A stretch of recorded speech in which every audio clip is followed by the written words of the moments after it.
I find the government's original contention about the reason for going into Iraq very dubious. And my position is, and I shall repeat it, and I know this may be boring to many, but I want to repeat it for those who are new to the program.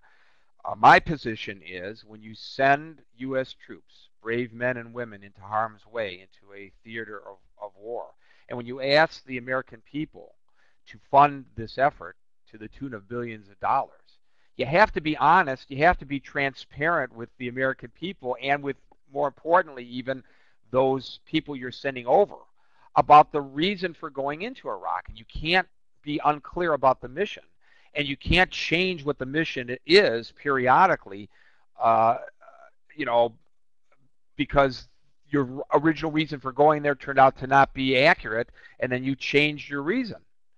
Um, I heard Tony Snow talking on the Laura Ingraham show. Tony Snow, the president's press secretary, talking about Iraq specifically, not terrorism, Iraq specifically. He said, we didn't start this war. And I got to tell you, I almost drove off the road when he said that. What do you mean we didn't start this war? The war on terrorism? No. We were attacked first, absolutely. But the war in Iraq, we didn't start this war. You know, we went in there because we believed that Saddam Hussein had weapons of mass destruction, that he was hoarding.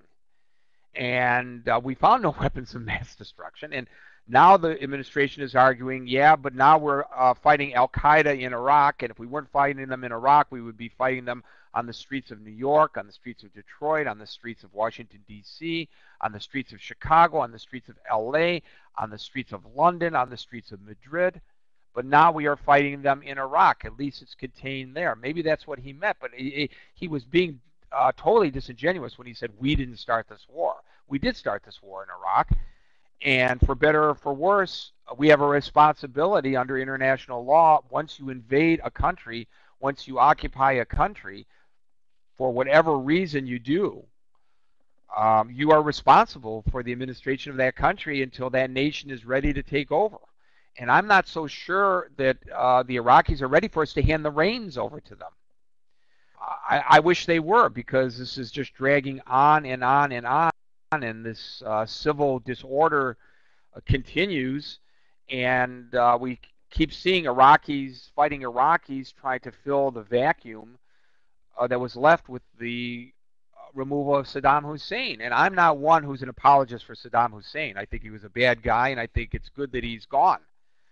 I think that he held the Iraqi people under his thumb. I think that people were killed in large numbers just because they opposed him politically, and I think that was wrong, and I think he was a bad guy.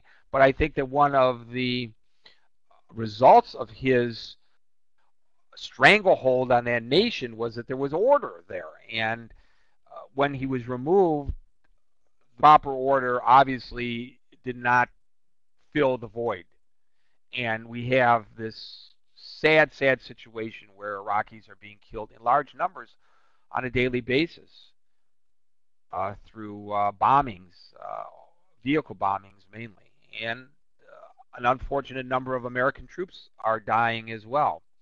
So as we wait to get a hold of Mario Penelver, the founder of marchofthepeople.org, and perhaps he is out of cell phone range as he walks across the mountain range of Pennsylvania, which is very possible.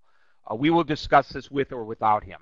And our first caller is Cassandra. She's joining us from the United Kingdom in our affiliate ASI Online. Thank you, Gary. Well, we can argue till the cows come home about whether it was right to go in or whether it wasn't right to go in. The fact is that we're actually in there. And I think we should always remind ourselves, you know, when we're talking about Saddam Hussein, you know, did he or did he not have weapons of mass destruction?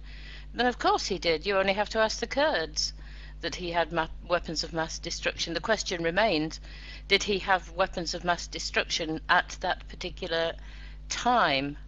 And that is the critical thing.